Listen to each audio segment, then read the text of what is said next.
Yeah, we're in a whole new dimension now. All right. Hello and welcome to the Paragraph Despair Show 2022. This is the first one of the year. Yeah, and now Anton, how's the new year? it's going uh pretty good so far. There was a segment that we haven't really been doing, or this was how we were supposed to start.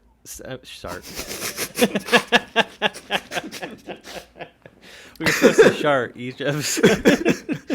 We're off to a good start. Sure. We were supposed to start each episode with pleasantries. Oh, good job. And so I think we forgot this or we threw it to the winds. But so how was your holidays?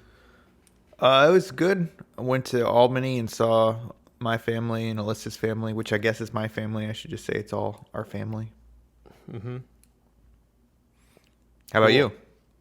I did the same thing, but Binghamton and my family. Okay. I was going to say, I didn't see you at any other family get-togethers for my family. Yeah, it was a different thing, but it was the same thing.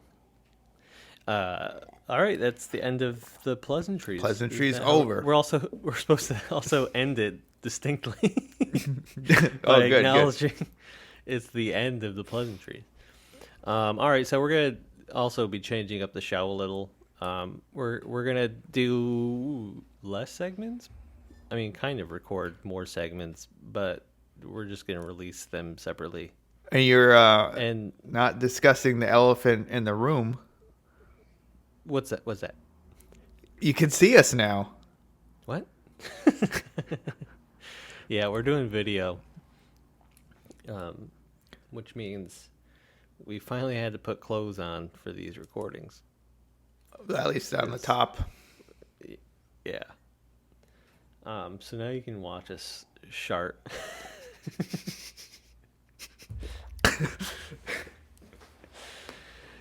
All right, let's get into the segments. First segment. Are we acknowledging the segments now? We tried so many different plans. Yeah, I think clear segments. This is news. This is Apple. This is a true crime scandal. I don't know if you've heard about AirTags. You know, the Apple AirTags. Yeah, we have one. Oh, you do? Yep. What do you use it for? Well, I got a whole quick little story there. I got one because I thought, hey, these look fun. Let's try it out. I like the idea that you can like find something around your house. I was reading about all the things you can do with it. It seemed really neat. So I bought one, and Alyssa has a purse that sometimes she leaves behind. So just for fun for you to find, like a game? Yeah. So I said, here's the AirTag, but I still had it connected to my phone. So she thought I was trying to spy on her. Mm-hmm. And then can't you do that with your phone already? Like find your phone? Yeah, I can find her phone. And don't you already do that just because you're married and you're like, we should probably know where we are? Yeah. Okay. I mean, I don't know. It raises a question like, do I need to know where she is? It's like a nice peace of mind to know she's not like in the river. Yeah. But well, that's part of the problem with the reports of Apple AirTag stalking. Have you heard about this? No. There's been several women who believe they're tracked with AirTags. And police in Canada has mentioned it, but I don't know if there's been any like official U.S. warning of stalking cases. Creepy Canada strikes again. They're being followed by an unknown accessory. But if the solution's simple once you find it, which you just take the battery out and then you can give it to the police and they can look it up the serial number and hopefully find the creepy weirdos that have done it. But there's also a different way that criminals are using it. And they're going around putting it on like newer cars, Okay. and then they follow you home Okay. because then they can like it's easier for them to like break in and steal the key than to like steal or use a device that the automatic start with it being the keys closer to the the vehicle. They can then use the. I mean, it's happening on like nicer, newer vehicles. I don't think I have anything to worry about with my Honda Fit. Knock on wood. Oh yeah, I don't But understand this. what? Who's tracking the cars? Just like carjackers, like instead of like trying to like steal a car at a parking lot or like use like because newer cars have a lot more security features than they do before. They don't use like mechanical keys. It's usually the Yeah. remote touch start and Right. like the person's keys has to be that close to the vehicle to start. Oh. They put air trackers on cars, and then once the air tracker shows where they live, they either like break in, try to steal the key, or like I guess in some sort of direct relation, might be easier to steal with the key being in closer proximity. Okay, because then like the idea is the key is inside the person's house, which is maybe close enough to the car to start it once you crack the window. I mean, or you could just break into the house, steal the key, and leave. Do you think the AirTags benefits outweigh the negatives? I mean, they're being used to stalk people, stalk cars. Do you think trackers are a good idea in general? What are the ethical concerns? I do think that there's a neat benefit to moving the world to be more known. Like I think about how Google Maps now is just like an old photo from however long ago some satellite took it.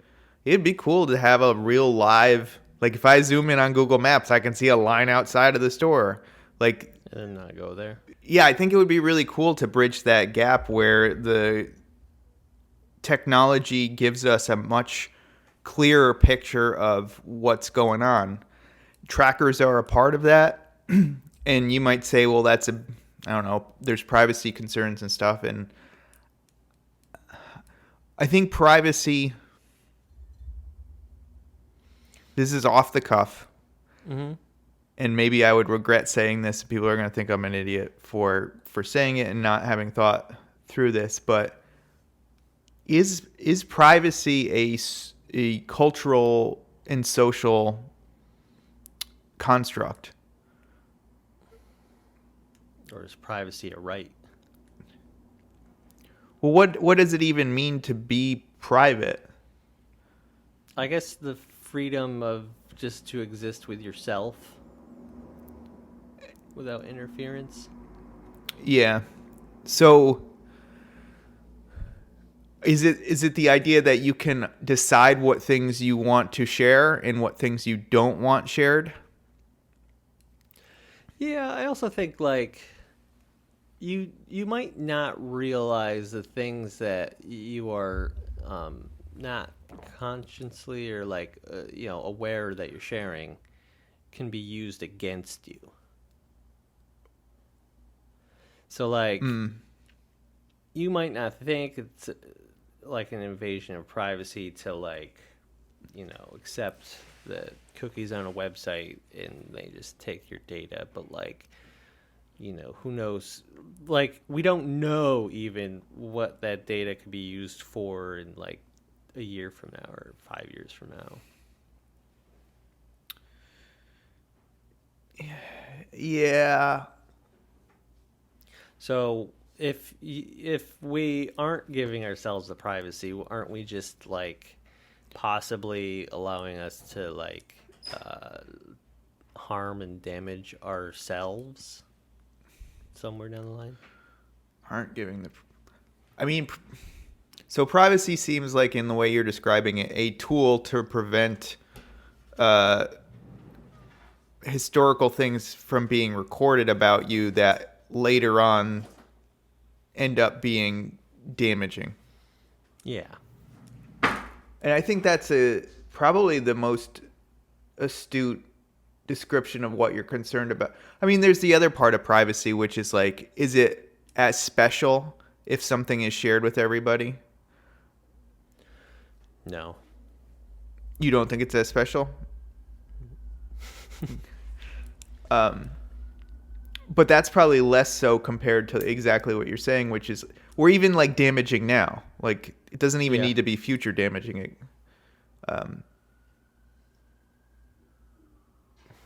So what was the question again? I don't know. Do you think it's ethical to even own and use these devices, considering how they could be used? I mean, it's the same argument for kind of weapons and guns. Yeah, I remember back when Just guns first tracking came out, and everybody was like, "Couldn't Right, you kill a Apple. person with this too?" And it's like, well, I guess, yeah. The Apple AR-15. It does face tracking to make sure it only kills bad people. Well, whatever. Too big of a question. I guess we could never answer it. Although, I forgot to mention at the beginning of the show our scoreboard. Oh, we're still doing that? Yeah, right? Oh, we didn't do an end of the year. Oh, are we starting fresh? Because Yeah, our end of the year present to everyone was to not have an end of the year episode. Right. We did that for you. And I won 21-18. Oh, shoot. So we're restarting? Yeah. Oh, crap. Okay. But now we're going to go by the quarter. Yep. So we set it to zero. Yeah, Zero, you zero. know the rules. We can trade points even though we never do. All rules must be unanimously agreed upon. No grandfathering points or rules. Each episode we announce points. I forgot to do that, so I guess you get a point. Oh, sweet. You're starting the year off hot. Starting the year off hot. Quarter. Big event at the end of the year. We didn't do that one. No, we didn't. So I get another point because that was no, just kidding. Because it was me. But like, what were we gonna do? We planned to do it, but then family, and then it was like end of the year's coming up. I blame COVID. Me too. Well, anyways, we're still on this Apple AirTag segment, and we're turning every segment into a game in some form or another. Mm-hmm. Although we don't really have to, we're just gonna do something stupid each episode. So I was watching a lot of '90s action movies, and a common theme in '90s action movies are like he's kind of a criminal, but like he's a good criminal.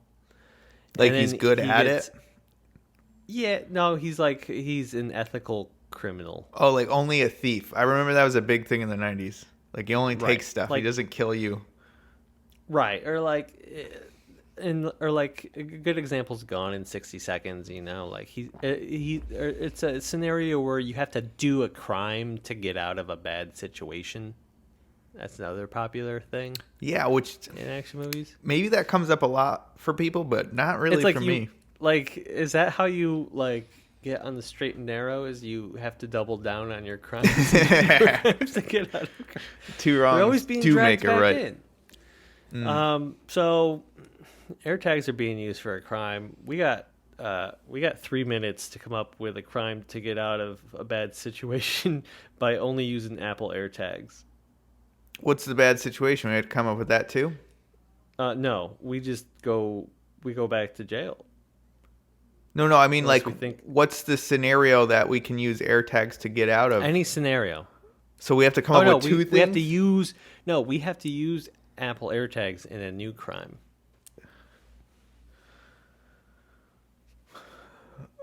Yeah. All the things that are coming to mind are creepy things that I don't... Well, I'm... which is starting good. Now. We got 3 minutes. First one to get it.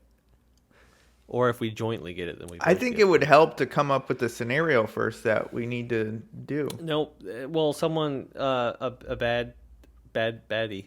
came up Baddie, to okay. us and said, "You have to get us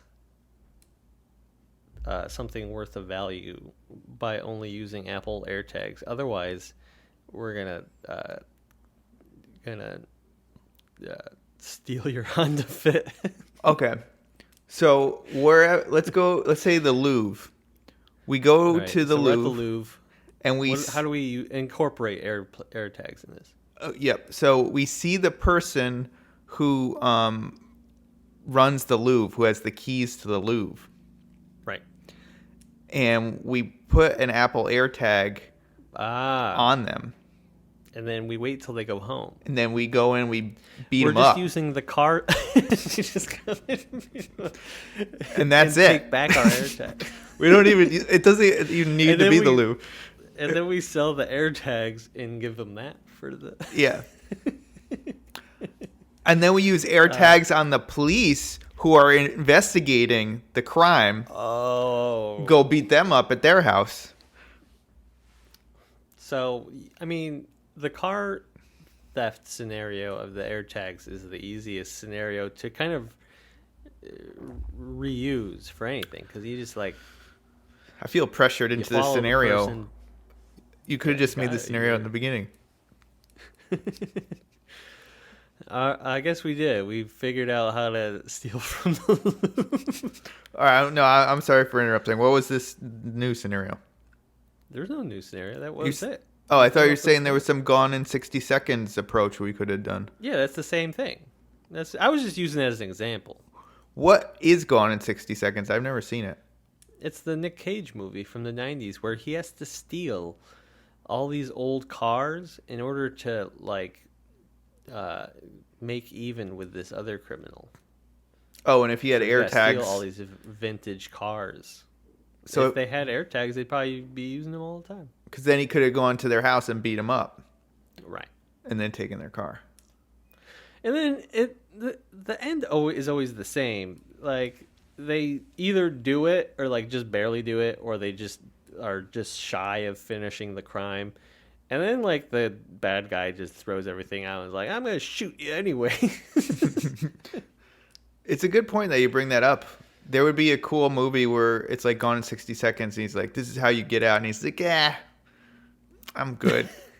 I'm good. You're just gonna kill me. Yeah. I've seen these movies. You're going to shoot me at the end anyway. Yeah. All right. That's Apple AirTags. We both saw the movie Licorice Pizza, created by Paul Thomas Anderson, PTA. That's his name, right? Yeah. PTA. Yeah, now that I say it out, it sounds He weird. was named after the popular parent-teacher conferences. Yeah, nobody calls him PTA. Maybe Maya Rudolph calls him PTA. Probably. That's his wife. I know. But the audience might not know. But yeah, we saw it. I saw it this week. And we saw it separately. We saw it separately to not influence ourselves immediately after the movie. What did you think of the movie? That was all right. That I was didn't like hate it. I asked the hard-hitting questions on this show. Yeah, it's all right. All right, next segment. So compared to other Paul Thomas Anderson movies, where does it stack up for you? I like it a little. It's a little more.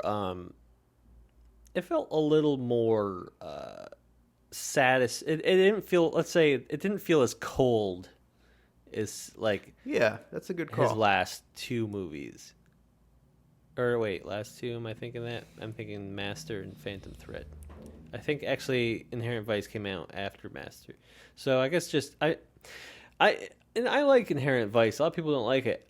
But the thing about what I like about kind of new age Paul Thomas Anderson movies, and that's every movie after There Will Be Blood, isn't really like the movie itself, but like it's just like I like how they make me feel, which I think makes it like, he's a good filmmaker in that sense, in that he can kind of enhance and enrich these emotions out of you just from watching the movie. They might not be like, plot turning, great, like edge of your seat stories, but like I just like his tone and like how he usually just does his thing. Yeah. I mean, I love movies where I have no idea what's going to happen or where it's going or when it's going to finish. Yeah. And that's every Paul Thomas Anderson movie I've ever seen. Yeah, I agree with that. Like every shot, I have like, where are we heading toward? I have no idea. And then, which also means like when it ends, it's like, okay. Yeah, like things just kind of happen. Yeah. And yeah, I don't know. I liked it. I think I'll like it over time. I think once it sits with me for a while, I'll probably start to really enjoy it. What was the last movie he did? It wasn't Phantom Thread, was it? Yeah, I think it was. Really? That was a while ago. I saw both at Alamo Drafthouse on 70mm. Oh, interesting. Wow, good for you. Actually, the last 4 PTA movies have come out while I lived in New York, and I saw all of them on film. Oh. I guess, is Nighthawk showing on film? They have in the past. Interesting. But probably not what you saw. Like, they usually announce, like, that's why you have to pay extra for 70mm projection. Like, at Alamo, they had different screening times. There was some controversy regarding the movie. Oh. By, I think, young TikTokers. I don't know. Kind of, like, weird, like, surface level, like, they hate this movie. And then there was an interesting... someone made it interesting. I don't know where this came from, but so the argument was there's like 2 things. There's like, they're stressing the relationship between Alana and Gary as being, like sexual predatorness from Alana. Alana's like in her 20s, right, and he's 15 or something. Yeah. Yeah. And so that just kind of gets like broadcasted and then expanded and like picked up on like the TikTok kind of algorithm, is that being something like a topic that kind of flies around. But like someone mentioned like a movie like Licorice Pizza, like, or even like old kind of media where things were just kind of made, like people are used to now getting their content through algorithms directly assigned to you. So what happens when you get introduced to something that wasn't assigned to you? That sounds like the plot of a movie in the future. Like how do you interpret your reaction to it? Because this wasn't like designed by a computer to fit exactly how I like based on my preferred watch history or scrolling history. Like, and I think that kind of says that to the movie. Like, isn't that every movie though? Right. It mostly is. But even through like, if people are watching movies on Netflix, even Netflix to an extent is pushing certain movies via an algorithm based on what you might like. Which makes me feel a little gross, but... Yeah, so like if things are being curated for you, that is kind of comforting based on like your viewing habits. If you don't like something that kind of comes through, it's kind of, you kind of get like you're very reactionary to it. You get like it probably, I could see if I was younger and everything all my life has been kind of used by data to just being pointed at me, that if like I just stumble on something, like I could see how like jarring that might be. Are you saying that this was marketed to the younger generation and then they went and saw it? I think the idea and the controversy was marketed to the generation.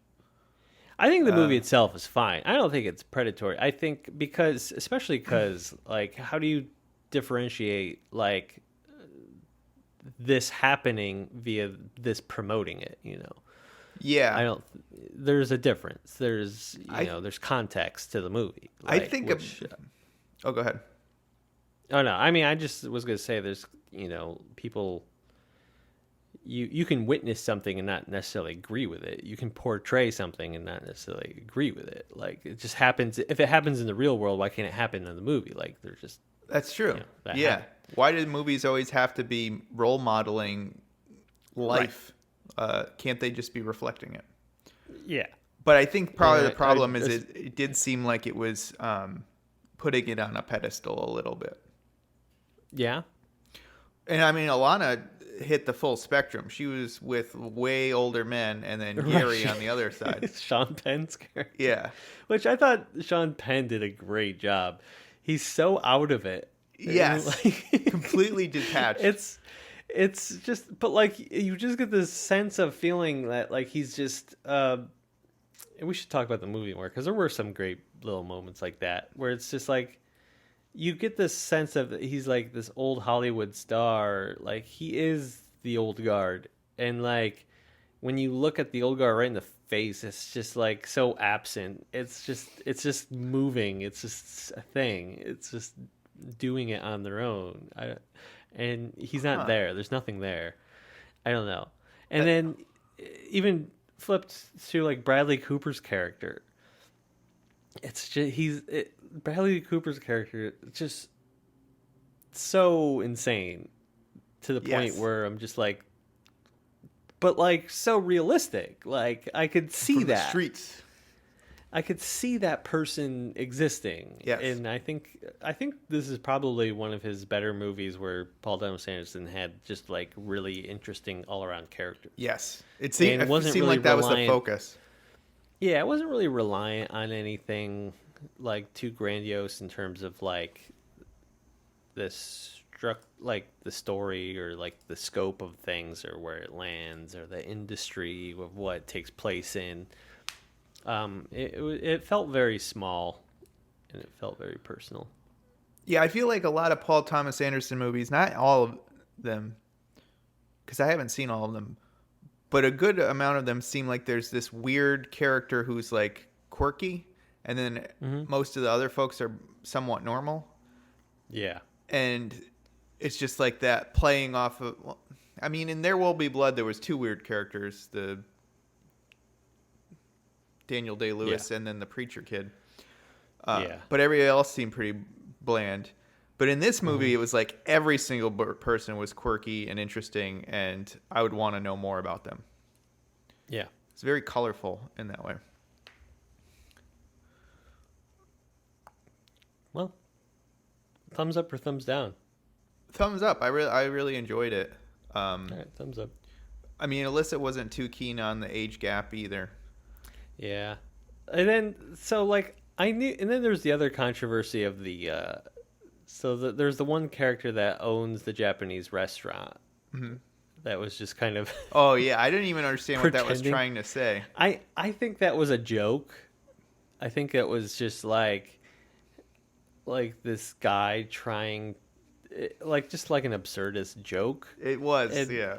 I kind of like, I got the joke. Like, I just don't think it came off as like absurd or noticeably absurd as he probably intended to, which made it come off more racist. But, I don't think there's anything. I think it was also to highlight when that restaurant owner gets a new wife and just is totally replaced. Like, I think it says more, like, similar to the other controversy of the movie. I think it just says more to, like, how shitty of a person this guy is. Right. Of, like, this person and their attitudes towards Japanese culture, and, like, it's expendable to him. Mm-hmm. Like, it's just business. And like he doesn't care. I think him pretending to know Japanese and not like just like saying things really racist and offensive. Like I think it just shows it. Right. It's another example of just showing it and not really promoting it. But I don't know. I thought it was good. Yeah. So to finish this out, I got a little game because we're trying to do more Okay. games. This little game is a game that you made because I can't come up with games at all. Yeah. It's just like a blind spot for me. Mm-hmm. This game is Licorice Pizza took place in 1973. Yeah. What would it look like if instead it was set in 1993?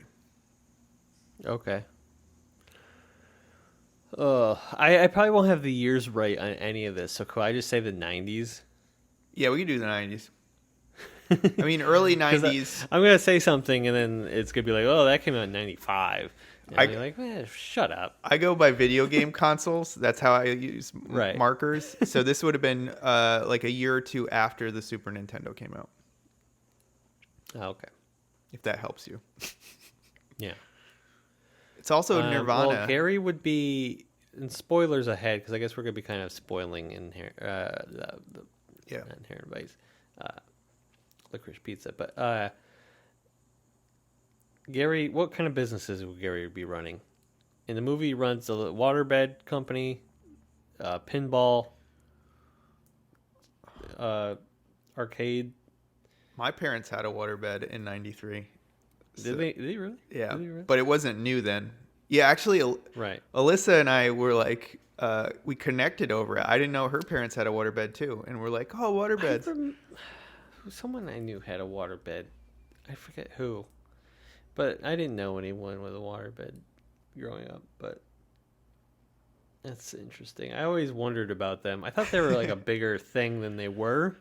Like the movie just makes it feel like it's, this is really cheap way to like sell a bed. Because there's just water in like a big balloon. Yes. But you could still do water. Do you think Gary would be selling waterbeds though? No, because I feel like the movie made it seem like waterbeds were kind of like a new thing. I think it would be more of the toy and video game craze. Yeah, he might be selling Beanie Babies. Beanie Babies. I watched that documentary on the Beanie Baby craze on HBO. It was okay, but But I feel like yeah, that was more Beanie late Babies. 90s. But It was late 90s. It didn't start till like 97, 98, but Pogs. Pogs. Yeah. Yeah. Could have been selling Pogs. He'd be a Pog dealer. Which I don't know if people like kids really did that but by then in the 90s, like that's what I think Licorice Pizza did so well is it felt like a very brief moment of time where things were just very loose all around. Like you could just kind of start a waterbed business out of your I guess people could still do it with stuff, but I feel like it would be harder to do that back then. I feel like the 90s, like anything like Pogs or something, it was bigger business, because it was all based on like demand and craze. Like it was controlled by larger companies. I don't know. What other things were going on then? All right, what do you think it would be in 2003? Pokemon cards. Pokemon cards, yeah. What else was in 2003? That would have been like right before I graduated high school.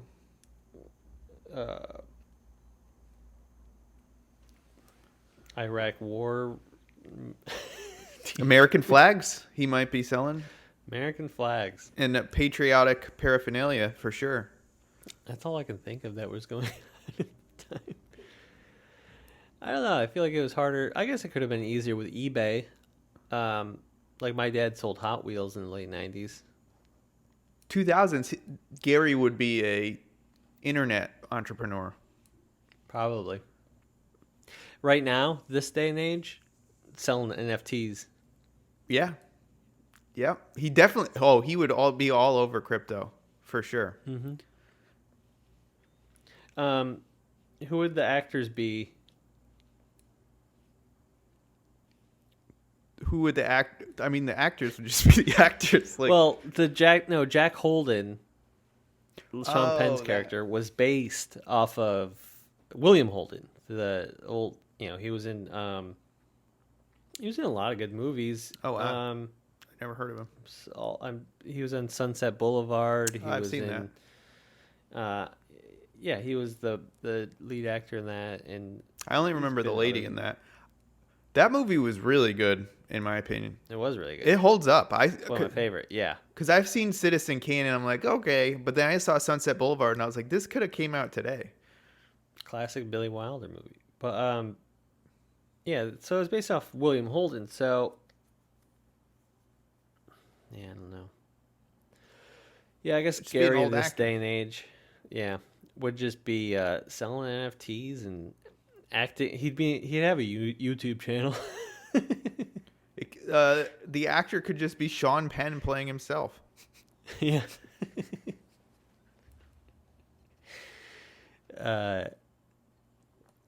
Yeah. Cooper Gary Penn. would definitely have a YouTube channel. That's perfect for Gary. It's true, because he Yeah. is an actor himself. Gary's a cool guy. I liked Gary. He's a very endearing character. He knows himself. I think it was Yeah. neat to see him vulnerable when he was around John Peters, the Bradley Cooper character. Yeah. Yeah. So who would have been an analog for Lance, the child actor that stole Alana's heart for a bit? I think that the kid that played him, Would just be him. he is like a really, I don't know. He was in Booksmart, and like I've seen him in a few random movies, and he's just really good at kind of playing that, like, and like I remember I remember this kid. Like I remember meeting that kid before, like exactly that actor in like the roles he plays.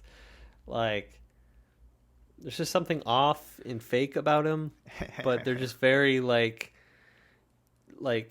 robotically trying to be charming or something. I find It's that like- sometimes robotically charming still works. Yeah. I don't know. And then finally, I got a Mm-hmm. question for you. In the movie, John Peters, Bradley Cooper's character, is dating Barbara Streisand. Mm-hmm. Barbara Streisand. Barbara Streisand. Streisand, yeah. Who would he be dating in 93? Oh boy. I mean, what's the rumors of Barbara Streisand? Was she like a difficult actress of her time? It's a good question. The only thing I know about her is the Streisand effect. Have you heard of that? Right. I've heard of the Streisand effect. So maybe she was difficult because she wanted her privacy. Oh, that's All right. comes Wait, what together. was the? It was her trying to not have something be seen, Her and then house. through doing that, It made it even Made more it- seen. more visible. Yeah. Right. So, yeah, I don't know. I feel like there's probably modern examples, but like everyone I can think of is like men. Like wasn't there like a weird like goth photo of Elon Musk or something from like the 2000s that he was trying to delete off the internet? Oh no, I had And no then idea. that made it like really popular. I gotta look this up. Anytime they try to like, anytime there's like a photo someone wants to get off the internet, you know, it's just posted everywhere going, hey, so and so's trying to delete this photo. Or even if it's not, that becomes its own narrative. Like, I can't find it if I type in Elon Musk goth. maybe it's not goth. Oh, emo Musk. Oh no. It is. It's worth seeing, I would say. Yeah. But everybody's got something like that. I'm sure there's pictures of me. Oh, there's an embarrassing my high school senior photo. I don't know. I never had bangs, but for some reason the day I took my high school senior photo, I combed my hair down, so I just had like Interesting. and then my parents put the photo on the dresser in like the guest room we stay at, and then it's so every time I go back I look at it. I'm just like, why is this out? That's funny. And then it's like in the 2000s, like high school photo, like look where it's like they definitely softened it up too. Because I'm like, my skin's not that soft. It's just so weird. Uh, but I guess I'm not like that. Like I wouldn't be like so embarrassed that like I petitioned the internet to remove it. Yeah. Like I don't know, unless there's like something, but I don't know. Well, Licorice Pizza was fun, and that's the segment All right, on Licorice Pizza. all right.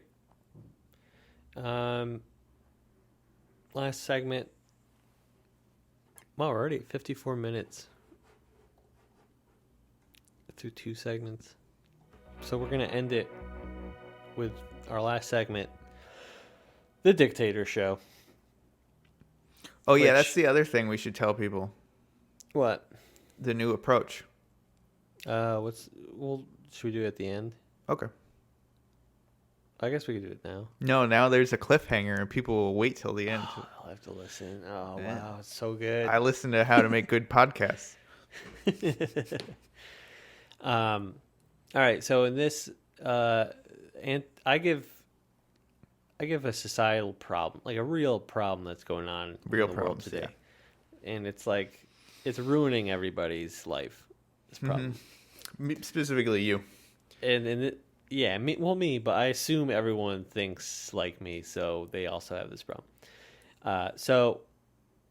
And then in this scenario, I give Anton full dictatorship of the universe to somehow solve this problem. So he has absolute authority. He's got every resource in the world. Sometimes I move Money planets. is no object. Any resource is available to stop this problem. I would also like to thank Curb Your Enthusiasm for highlighting this problem, because I've thought it's been a problem all my life. I think And this it's not whole just me. segment should be brought to you by Curb Your Enthusiasm. Yeah, I guess. It's just sometimes I watch that show and I'm like, he's just reading my mind. He just knows. I do And I'm feel not like the only one. I watch Curb Your Enthusiasm sometimes because I haven't seen Chris in a while. I'd like to get my dose of Chris. I don't know why anyone would want a dose of that. So I hate when I'm in line. You know, I'm in line for something.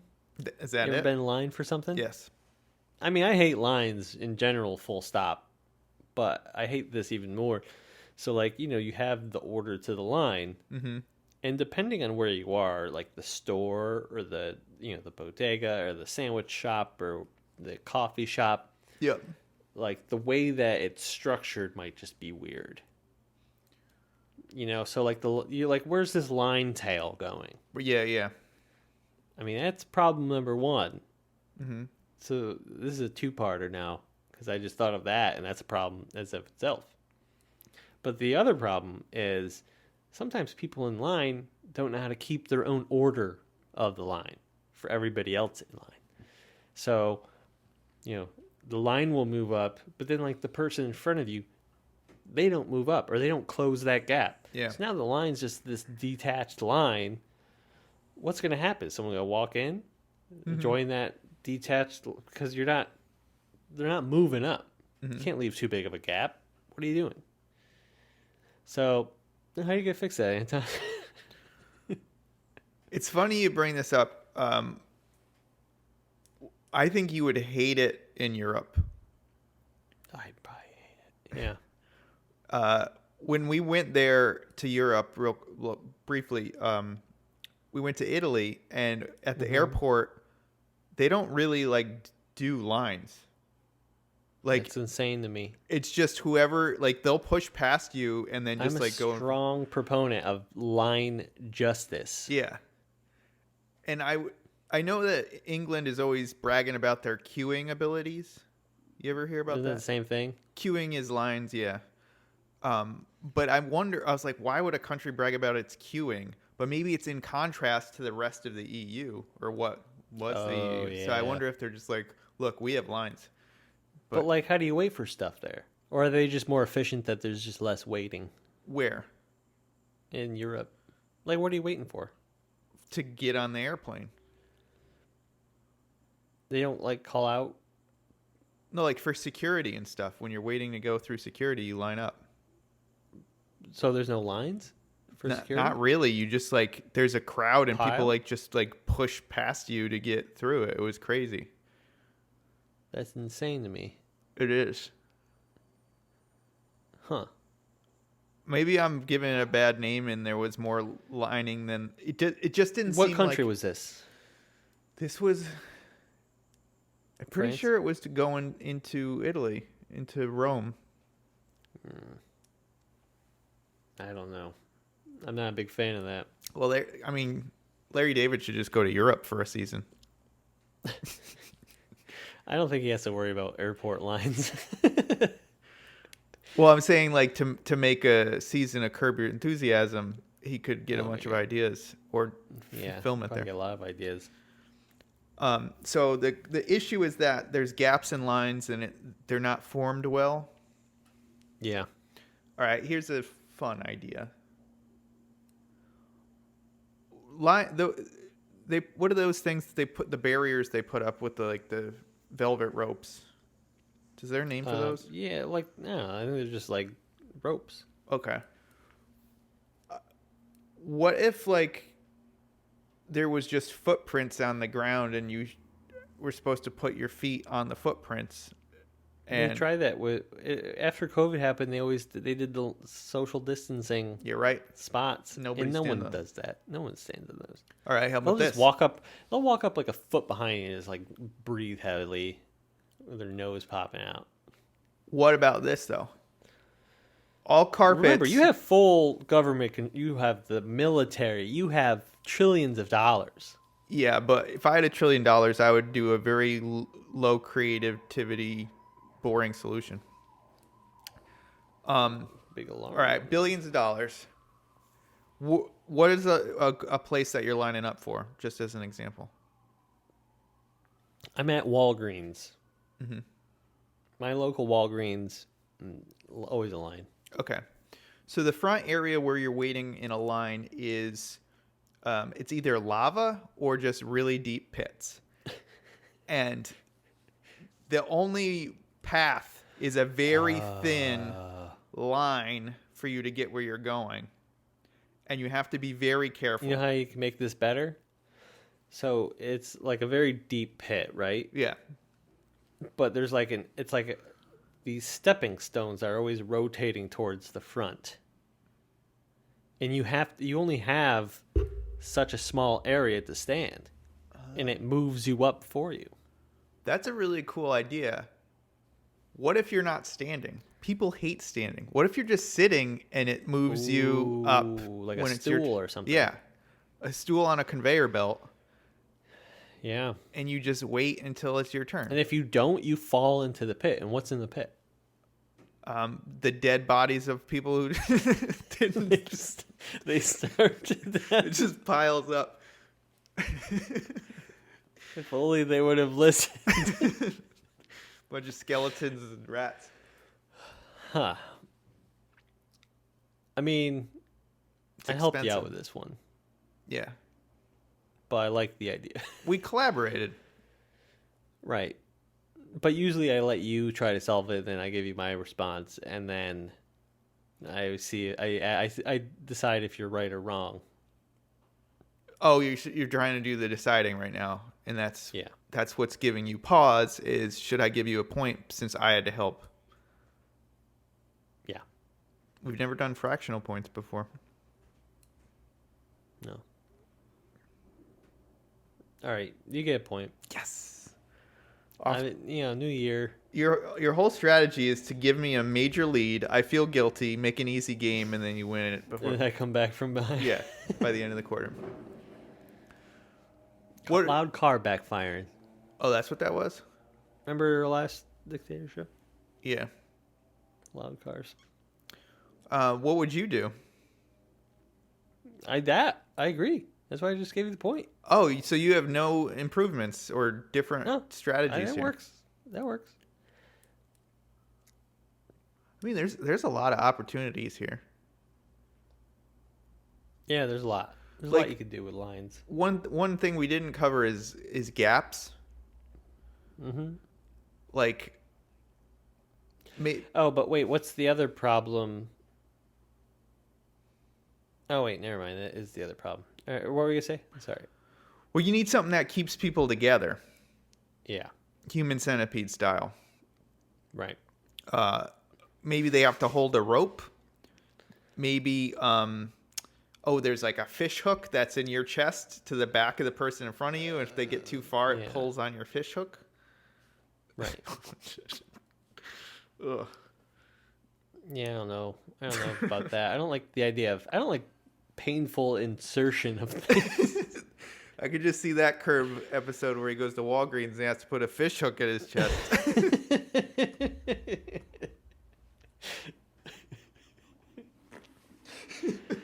Oh man. I'm not putting a fish hook in my chest. What are you kidding me? All right, that's the end of the Dictator show. And if you have a better solution, write us, and we'll They don't. can't improve on deep pits. All right. Well, what was the announcement? Oh yeah, we got to do our cliffhanger. That's it. We just end the show. We just every episode we come up with a cliffhanger, and then we never. Yeah. And then like Lost, we do it all in the last episode, and all the reveals are really Oh, upsetting. that's a good idea. I like that. Okay. We should have more Lost stuff. Every episode, we open a new mystery box. That show that came out 20 years ago. Is it 20 years ago? It's got. I guess It came out. it's It was close. in college. It was It's probably at least 15, 15. maybe. But anyways, our new format of Yes. the show, we're gonna do. I mean, we've only done 10 episodes of this going forward, but we want to make some slight improvements. So we want to do video. We also want to make everything kind of a game. You know, there's things that we want to talk about, but sometimes we like talk about it and then we don't like do anything with it, and then the segment's boring. So always try to insert some sort of game or question into everything. So like, you know, even if you don't have a game to play, there's something added element to it. And then we're only gonna do 3 segments at a time, so 6. Yep. But we might have bonus if we record more segments and release those later in the week. Mm-hmm. So. And we're gonna That's try to that. release on Sundays. Yeah, or Sunday night Right. for the Monday morning work week. All right, well, that's it for this week. See ya. See ya.